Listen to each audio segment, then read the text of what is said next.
အားလုံးပဲမင်္ဂလာပါအစိမ့်မြင့်စည်းဝါးကျွမ်းကျင်အကူသင်တန်း free online course လေးရနေပြန်လည်ကြိုဆိုပါရစေ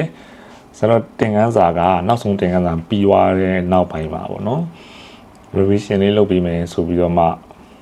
ပြောခဲ့တာနည်းအချိန်ကြာသွားပါပြီအချိန်ကြာသွားပြီဆိုတော့တစ်လလောက်တော့ကြာသွားပြီပေါ့နော်အဲ့တော့တစ်လလောက်ကြာသွားတဲ့အတွင်းမှာတော့ပြီးခဲ့တဲ့နောက်ဆုံးသင်ခန်းစာကိုလည်းအလွတ်ကျက်ပြီးရလာပြီလို့ထင်ပါတယ်ဒီနေ့ကကျတော့เนาะ revision လုပ်ပေးမယ်ပေါ့နော်လုပ်ပေးမယ်ဆိုတော့ဒီ slide တွေကိုတစ်ခုပြီးတစ်ခုဖွင့်ပြတာမဟုတ်တော့ဘဲနဲ့ဆိုတော့အခုကစာအုပ်လေးစီစဉ်ပြီးသွားပါပြီအဲ့တော့ advanced pharmacy course လေးတစ်ခုပေါ့နော်အဲ့တစ်ခုလေးကိုဆိုတော့ဒီလိုမျိုးPDF file အနေနဲ့ဆိုတော့လောက်ထားပြီးတော့မှဒါအောင်စာအုပ်လေးထုတ်ပြီးတော့မှရောင်းပေးမယ်ပေါ့နော်ရောင်းပေးမယ်ဆိုတော့အရင်တော့basic course တုန်းကလည်းစာအုပ်တော့ကို1000ဝဲပဲအခုလည်းဒီစာအုပ်ကိုလည်းဆိုတော့1000ဝဲနဲ့ရအောင်စီစဉ်ပေးထားတယ်ပေါ့နော်ပါတဲ့စာတွေအားလုံးကတော့အင်္ဂလိပ်စာတွေရွေးဖြစ်နေမယ်ပြီးလို့ရှိရင်ဒါပုံတွေလည်းပါမယ်ပေါ့နော်ဆေးရဲ့ပုံတွေရယ်ဒါလည်းပါမယ်ပြီးတော့ဆိုတော့အရင်တော့ဟိုလိုမျိုးebook အနေနဲ့ပေါ့နော်ရောင်းပေးတယ် PDF file အနေနဲ့လည်းရောင်းပေးပါတယ်အဲ့တော့ဒီမြန်မာနိုင်ငံမှာမရှိတဲ့လူတွေဆိုလို့ရှိရင်လည်းဒါ online ကနေဒါပြန်ပြီးတော့မှလေ့လာခြင်းနဲ့ဆိုတဲ့လူတွေအတွက်ဆိုလို့ရှိရင်လည်းဆိုတော့အဲ့ဒီ PDF file ကိုတော့ပြန်ရောင်းပေးပါတယ်အဲ့တော့အဲ့ဒီ PDF file ကတော့ဆရာတို့က8000ကျပ်ဖြစ်ပါတယ်အဲ့တော့ဟိုဟာလေးကတော့1000ပဲစာအုပ်ထုတ်ပြီးတော့ယူမယ်ဆိုတော့1000ပဲကျပ်ရမှာဖြစ်ပြီးတော့ဒီ PDF file လေးယူမယ်ဆိုလို့ရှိရင်တော့ဗောနော်ဒီဟာလေးကတော့8000ကျပ်ဖြစ်ပါတယ် okayအဲ့တော့ဆိုတော့ဒီနေ့လုပ်ပြီးသွားမယ် revision ကကြတော့ဗောနော်ဒီစာအုပ်ကိုပဲကြည့်ပြီးတော့မှလုပ်ပြီးသွားမှာဖြစ်ပါတယ်အဲဆိုဆက်လိုက်ကြရအောင်နော်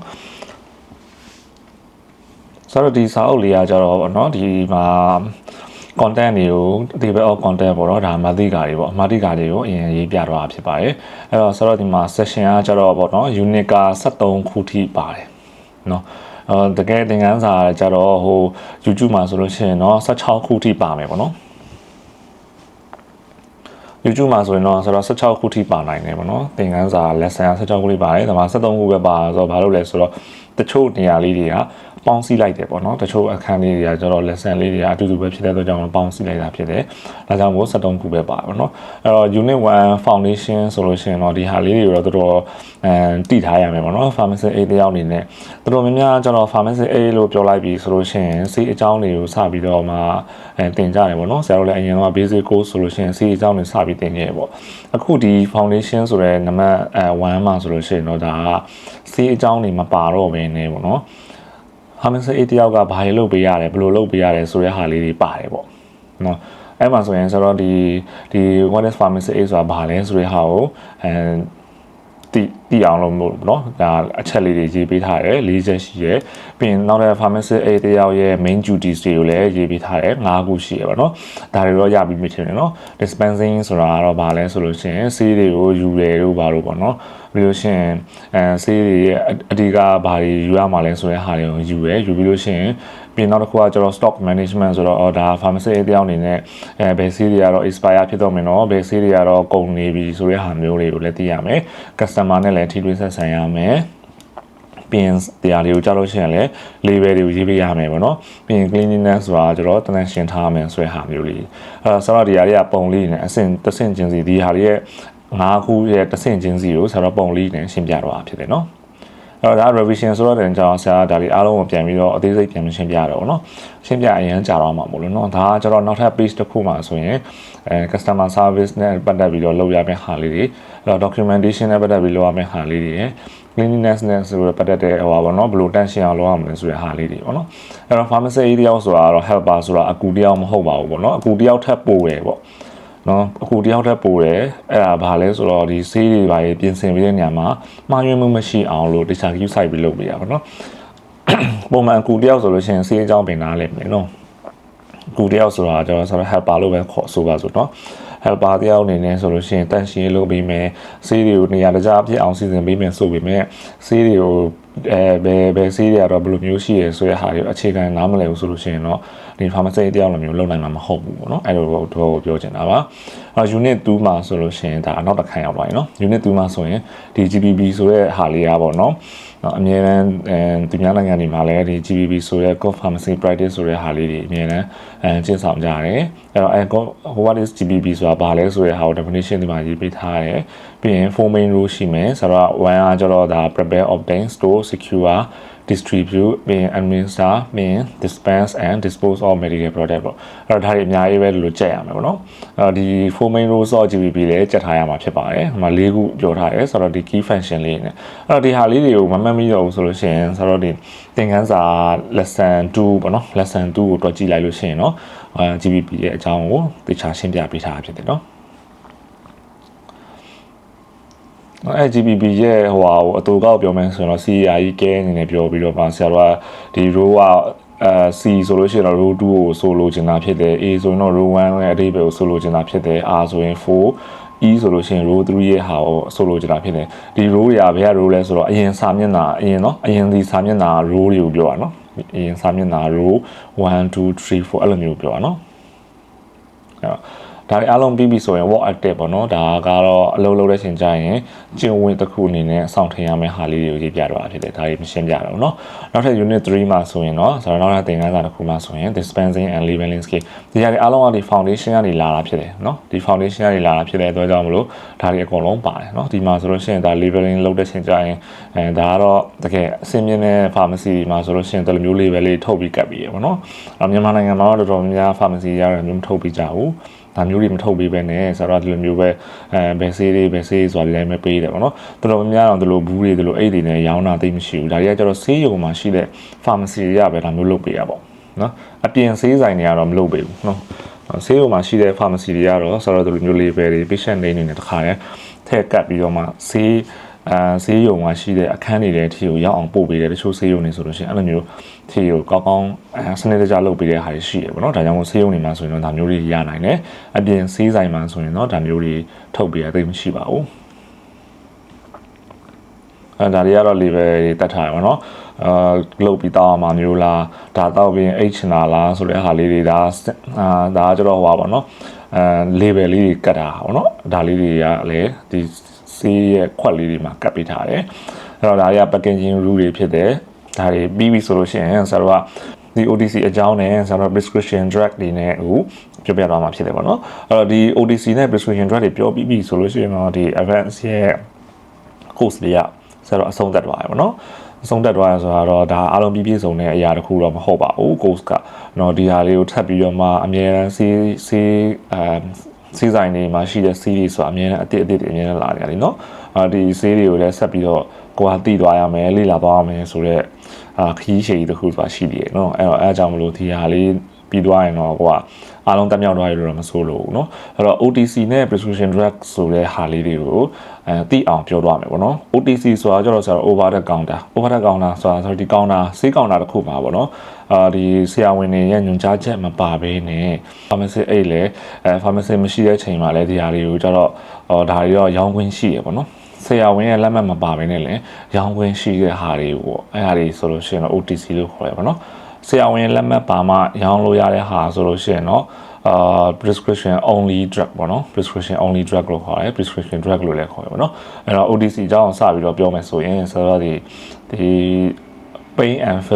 fever medicine ပေါ့နော်အဖျားတာနဲ့နာကျင်တာကြိုက်ခဲပြောက်စေးပေါ့အဖျားကြစေးပေါ့နော်အဲ့ဟာတွေကတော့ဆရာဝန်ရဲ့ညွှန်ကြားချက်မပါဘဲနဲ့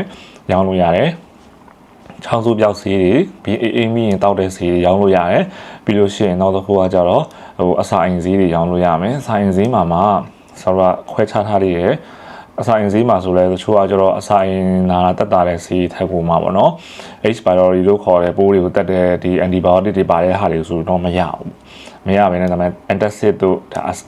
acid တွေကိုချိတ်ဖြတ်ပေးတဲ့ဆေးပေါ့နော်။နောက်တစ်ခုကကျတော့ ORS ဆိုတာကျတော့ဒီတကယ်တော့ digestive system တွေမှာတော့ ORS တော့မပါပါဘူး။ဒါပေမဲ့ဒီဟာ wind short တဲ့ချိန်ကျရင်တောက်တဲ့ဟာမျိုးပြောတာနော်။ wind short တယ်ဆိုလို့ရှိရင်တော့ဒါ wind ကတော့ဒ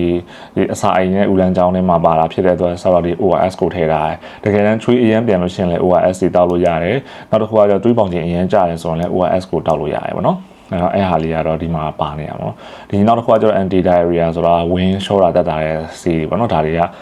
ဝင်ပိတ်စေးတွေကဒါ OTC ပဲဟုတ်ပြီနော်နောက်တစ်ခုကကျတော့ skin medicine အရေးပြားနဲ့ပတ်သက်တဲ့ဟာရေဆိုလို့ရှိရင်ဘာတွေလိမ့်လို့ရလဲဆိုတော့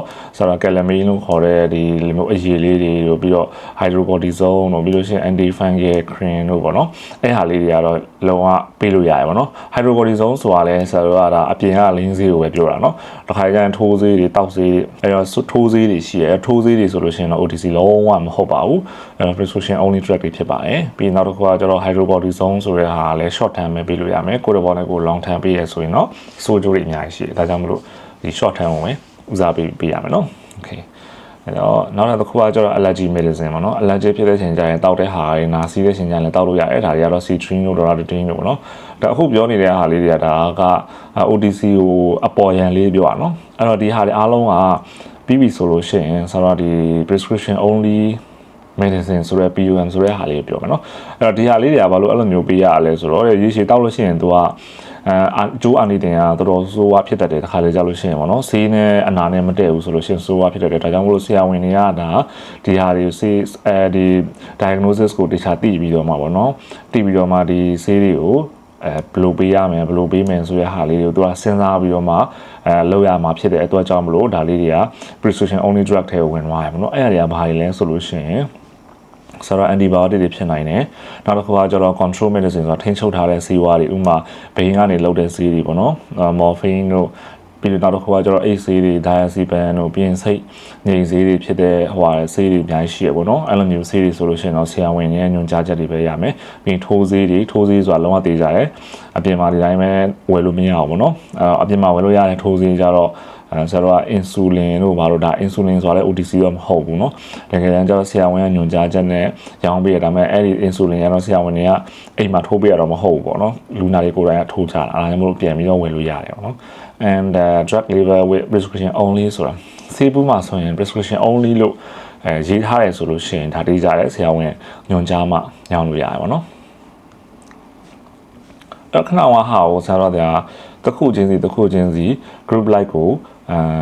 ုတေချာလေးလုပ်ပြီးတော့မှပြောထားတဲ့ဟာတွေပေါ့နော်အဲ့တော့ဒီဟာတွေကိုတော့ဆရာကဒီမှာဗီဒီယိုအရင်ရှိနေမှာဆိုလို့ဆရာမပြောတော့ဘူးပေါ့နော်ဒီ pain and fever medicine တွေကတော့ဆရာတို့ကဒီသင်ခန်းစာကိုတွက်ကြည့်လို့ရှိရင်တော့ပိုပြီးရှင်းလင်းဖြစ်တယ်ဒါပေမဲ့အဲ့သင်ခန်းစာတွေကစာတွေကိုပဲဆရာဒီမှာပုံလေးနဲ့တကွာပေါ့နော်ပို့ပြီးတော့မှရှင်းလင်းအောင်လို့အစီအစဉ်တိုင်းလေးရေးထားပေးရပါတော့အဲ့တော့ဒီစာအုပ်လေးကိုဆရာတို့ကမာယူခြင်းတယ်ဆိုလို့ရှိရင်လည်းရပါတယ်ဒါလေးတွေကကျတော့ဒီမှာအဲ့ဒီသင်ခန်းစာလေးမှာပြောရတဲ့ဟာလေးတွေပေါ့နော်အဲဆရာကြော်လိုက်မယ်နောက်တစ်ခုကကျတော့ cough and cold medicine ပေါ့နော် cough and cold medicine ဒီကလည်းဟို basic course မှာတော့ဆရာပြောရနော် cough လို့မဖတ်ဘူးနော် cough လို့ဖတ်ပါတယ် f တန်နဲ့ဆုံးတယ် cough နော် cough လို့ဖတ်တယ်အဲ့တော့ cough and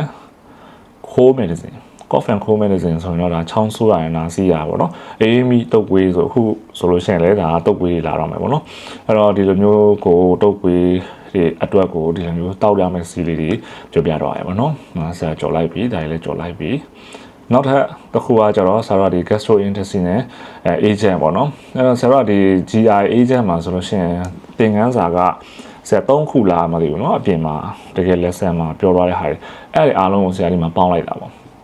နော်ပေါင်းလိုက်တာဆိုတော့ပတ်ဝန်းလုံးထည့်ထားတော့မဟုတ်ဘူးဒါကိုဖြုတ်အောင်ပေါ့နော်ဆိုတော့ဒီဟာလေးကဒီ agent လေးကအများကြီးပါတယ်ပေါ့ဒီလောလောဆယ်ကတော့ဒီအစာအိမ်သာတဲ့ဟာအတွက်ကိုအခြေမှာပြောထားတာဖြစ်တယ်ပြီးရင်နောက်တစ်ခုကြော်လိုက်မယ်ဆိုလို့ရှိရင်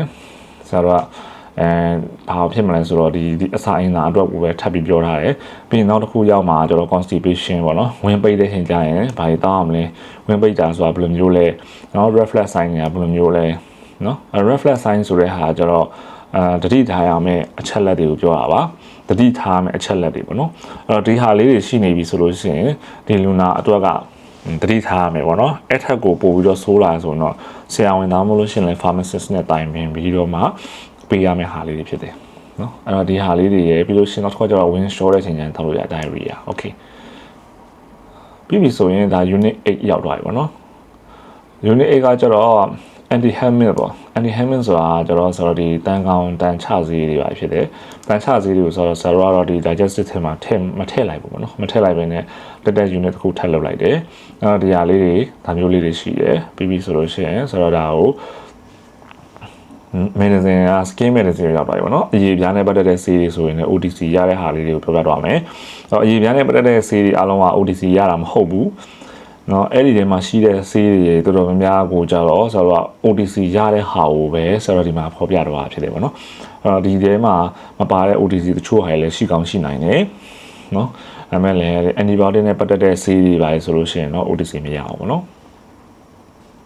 ်ဒါတွေကအလုံးကဆရာတို့ဒီပုံလေးတွေနဲ့တော့ထည့်ထားပြီးရအပြင်မှာလည်းမမြင်ဘူးလို့ရှိရင်လည်းဒီဆေးဘူးလေးကြည့်ရဆိုရင်ဒါလေးရတော့ hydrocortisone ဘယ်လိုရေးထားတယ်เนาะပြီးလို့ရှိရင်ဒီမှာ neomycin ဆိုရင်တော့ဘယ်လိုရေးထားတယ်ပေါ့နော်ဒါလေးတွေကိုပြပေးတာပေါ့နော် okay နောက်တစ်ခုကကျတော့ဆိုတော့ unit 10ရောက်သွားပြီဆိုရင်ဆိုတော့ဒီ vitamins and supplement ပေါ့နော် vitamins and supplement ကိုရောက်ပြီဆိုရင်တော့ဆိုတော့ဒီຢာလေးတွေဇရာခွက်လေးနဲ့ရေးထားပါပေါ့နော်ဒါမျိုးလေးတွေပြီးရင်နောက်တစ်ခုကကျတော့unit 11ရောက်သွားပြီဆိုရင်ဆရာက ES and eyes and ears drop ပေါ့နော်ညစင်စည်းတွေနဲ့ပတ်သက်တဲ့ဟာတွေဇရာကွက်တွေနဲ့ရေးသွားတယ်ပေါ့နော်ဒါလေးတွေရှိတယ်ပြီးရင်နောက်တစ်ခါကျ first aid item ဆိုလို့ရှိရင်တော့ဒီထိခိုက်ရှာနာမှာပေါ့နော်ဘယ်လိုလေးဖြစ်လာလို့ရှိရင်ဘယ်လိုလုပ်ကြမလဲဆိုတဲ့ဟာလေးတွေရေးပြီးလို့ရှိရင်နောက်တစ်ခါကျတော့ဘယ်လိုပစ္စည်းလေးတွေကိုစေးဆိုင်မှာထားတင်တယ်ဆိုတဲ့ဟာလေးတွေကိုပြောပြတော့ရတယ်နော်နောက်ဆုံးတစ်ခုကကျတော့ဆရာတို့ဒီ POM ပေါ့နော် POM ရောက်ပြီဆိုရင်ကြလို့ရှိရင်တော့ဒီဟာလေးက POM ကဘာတွေလဲပြီးရင် POM အနေနဲ့ရှိနေတဲ့ဆေးတွေကဘာတွေလဲဆိုတာကိုခြုံငုံပြီးတော့ရေးသွားတာပေါ့နော်ဆေးနာမည်တစ်ခုချင်းစီရေးရင်တော့ကုန်မှာမဟုတ်အများကြီးပဲနော် POM လေးကအများကြီးပဲဒါဒီအားလုံးကိုခြုံငုံမိအောင်လို့ဆရာတို့ဒါလေးကိုရေးပြီးတော့ပါပေါ့နော်ဆေးဆိုင်တွေမှာကိုအလုပ်လုပ်ပူတဲ့လူဆိုရင်တော့ပိုတည်မယ်ပေါ့နော်ပြီးအဲ့ဒီ prescription only medicine တွေမှာအများကြီးပဲနော် okayအဲ့တော့ဒီဟာလေးကနောက်ဆုံးစာမျက်နှာပေါ့နော်နောက်ဆုံးစာမျက်နှာဆိုတော့ဒီ hormone တွေနဲ့ပြီးရပေါ့ okay အဲ့တော့လောလောဆယ်ကပြောထားတဲ့ဟာတွေက unit တွေ73ခုထိကိုမြန်ပြောတော့ပါပေါ့နော်အဓိကဘာကိုပြောချင်တာလဲဆိုတော့ဒီဟာထဲမှာဘာတွေကဘလို့ပါမှာလဲဘယ်ဟာတွေကိုကြက်ရမှာလဲအဲ့ဟာတွေကကျတော့ဆရာတို့ဒီဟာတွေကိုဘလို့ကြက်ပါဟိုလိုကြက်ပါလို့ပြောလို့ပြအောင်တော့ဒီစာအုပ်တွေအားလုံးဒီစာအုပ်ထဲမှာပါရအားလုံးကကျတော့အရေးကြီးတဲ့ဟာတွေပဲပေါ့နော်အရေးကြီးတဲ့ပစ္စည်းတွေပဲအဲ့တော့ပြောရမယ်ဆိုရင်ဆိုတော့ဒီ true false လေးတွေကိုကြတော့ဆရာ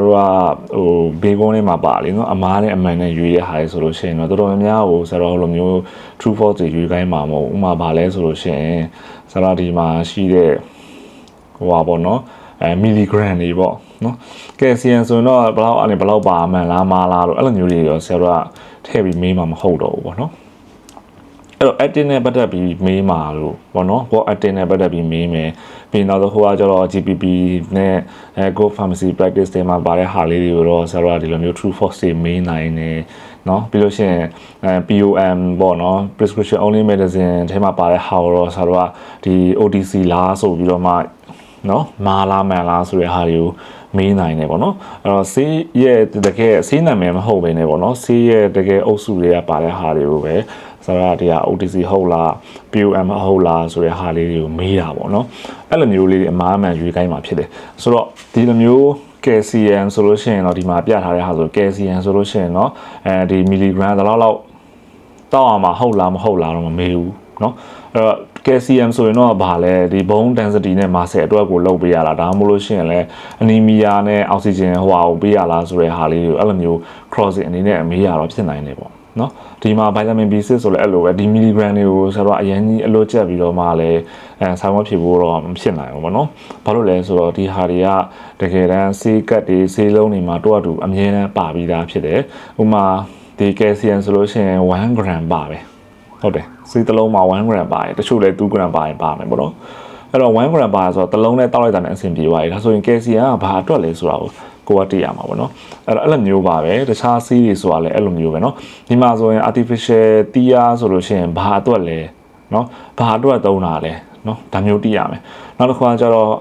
ဒီအနီရောင်တွေအတွက်အကွက်တွေပါဆိုလို့ရှိရင်တော့ဘာဆေးသုံးပါလဲဆိုတဲ့ဟာတွေအဲ့အရာတွေသိရမှာပေါ့နော်ပြီးရင်နောက်ထပ်ဆရာတော်ကနမူနာထပ်ပြအောင်မယ်နမူနာထပ်ပြအောင်မယ်ဆိုရင်ဒီမှာ chlorpheniramine ဆိုတာကျတော့ဘာမီတုံးကိုပြောချင်တာเนาะဒီ chlorpheniramine ကရောဘာအတွက်တုံးတာလဲဆိုလို့ရှိရင်ဒီမှာsleep aid လည်းရတယ်ပြီးလို့ရှိရင်နောက်တစ်ခါကျတော့severe reaction တခုဖြစ်နေပြီဆိုလို့ရှိရင်လည်းဒါတုံးလို့ရတယ်ပေါ့เนาะဒီလိုမျိုးလေးတွေကိုမေးမှဖြစ်တယ်ဆိုတော့ဒီလိုမျိုးဟိုဟာဒီမှာเนาะအခုစာမေးပွဲမှာပေါ့เนาะဒီလိုမျိုးလေးတွေကိုမေးမှဖြစ်ပါတယ်အဲ့တော့တဲ့ဆရာကဟိုမေးခွန်းပုံစံအောင်ဆိုလို့ရှိရင်ပေါ့เนาะဆရာကအရင်တော့ basic pharmacy aid မှာဖြည့်ထားတဲ့ပုံစံပဲမေးခွန်းပုံစံပဲပေါ့နော်အဲ့တော့ basic pharmacy aid မှာဖြည့်သွားတဲ့မေးခွန်းပုံစံကိုမဖြည့်ဘူးရသေးဘူးဆိုလို့ရှိရင်တော့ကျွန်တော်တို့ဒီ advanced pharmacy aid ကိုဖြည့်ဖို့ဆိုလို့ရှိရင်တော့အဲ့မှာသွားဆရာတို့ဒီမေးခွန်းပုံစံရှင်းပြထားတာလေးရှိရပေါ့နော်အဲ့မှာသွားကြည့်လိုက်လို့ရတယ်အဲ့တော့မေးခွန်းပုံစံတော့ large true false တယ်ပြီးလို့ရှိရင်ဒါABC ရွေးရတဲ့ MCQ လို့ခေါ်တဲ့ဟာတွေပါမယ်နောက်တစ်ခုကကျတော့ဒီ9မှတ်တန်6ပုတ်ပါမယ်ပြီးလို့ရှိရင်10မှတ်တန်တွေပါမယ်ပေါ့နော်အဲ့တော့အဲ့ဟာလေးတွေကကျတော့အကယ်၍10မှတ်တန်ဆိုရင်ဘယ်လိုတွေမင်းနိုင်လဲဆိုလို့ရှိရင်တော့ပေါ့နော်ဆိုတော့10မှတ်တန်ဆိုလို့ရှိရင်တော့အဲ့ဒီ WhatsApp တွေကိုချရေးခိုင်းတာမျိုးတွေပေါ့နော်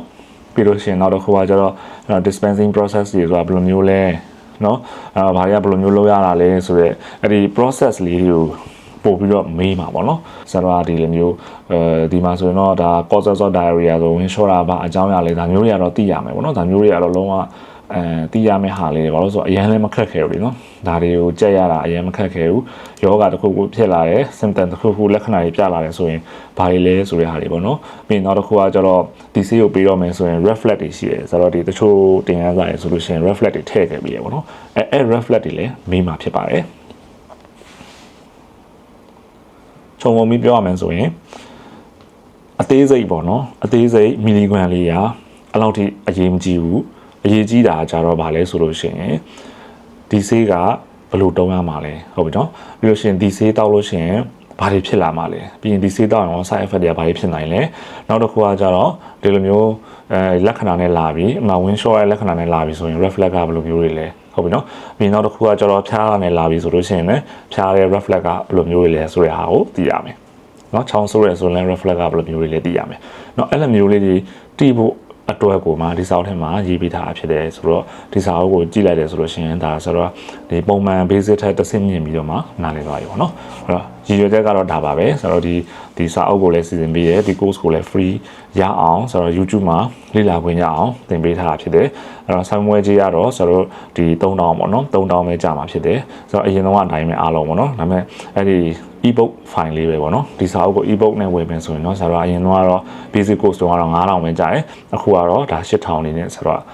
ရောင်းပေးမှာဖြစ်တယ်ပေါ့နော်အဲ့တော့ channel ဟာတွေကတော့စာအုပ်ထုတ်ပြီးတော့မှရကျင်တယ်ဆိုရင်1000ခွဲပဲပြီးနောက်တစ်ခုကကျတော့ဆောင်းမွေးကြီးရ3000ပေါ့နော်အဲ့တော့ဆောင်းမွေးကိုဘယ်တော့စီစဉ်ထားလဲဆိုလို့ရှိရင်เนาะဆိုတော့ basic pharmacy course ဆိုလို့ရှိရင်အများအားလဆန်းပိုင်းရယ်10ရက်17ရက်လောက်မှာစစ်ပြီးရပေါ့နော်အခုဒီ pharmacy ဒီ advanced pharmacy ကိုတော့ဆိုတော့ဒီလာကုန်ခန်းนี้ပေါ့နော်လာကုန်ခန်းนี้မှာစစ်ပေးဖို့အတွက်အစီအစဉ်ထားပါတယ်ဆိုတော့ဒီလာတော့မရတော့အရန်ကတ်နေပေါ့နော်လာကုန်တော့မယ်ဆိုတော့တကြံပြီးလာကုန်လောက်ကနေစပြီးတော့မှလာစင်လာနိုင်ဆိုတော့စာမွေးလေးတွေစီစဉ်ပေးမှာဖြစ်တယ် online ကနေလည်းဖြေလို့ရသလိုရုံးမှာဆိုတော့ဒီလိုမျိုးပေါ့နော်တင်တန်းမှာလာပြီးတော့မှဖြည့်ကျင်နေဆိုလို့ရှိရင်လည်းရပါတယ်တင်တန်းကတော့ဆိုတော့ရန်ကုန်နဲ့မန္တလေးမှာဖြည့်လို့ရတယ်ပြီးတော့နေပြည်တော်မှာလည်းဖြည့်လို့ရပါတယ်โอเคအားလုံးကျေးဇူးတင်ပါတယ်เนาะအဆုံးလေးကြည့်ပြီလို့ကဲအဲဆိုလို့ရှိရင်ဆိုတော့နားမလည်အောင်ရှိလို့ရှိရင်လည်းဒီအောက်က comment မှာရေးထားလို့ရပါတယ်အဲ့တော့စာအုပ်ကိုဘယ်လိုမှာရမလဲဆမ်ပွဲကိုဘယ်လိုစီရင်ပေးရမလဲဆိုလို့ရှိရင်လည်းဆိုတော့ဖုန်းနံပါတ်ကိုပေးထားမှာဖြစ်တယ် Viber နံပါတ်ကနေလည်းမှာလို့ရပါတယ် Viber နံပါတ်လည်းအောက်မှာပေးထားမယ်เนาะโอเคအားလုံးကျေးဇူးတင်ပါတယ်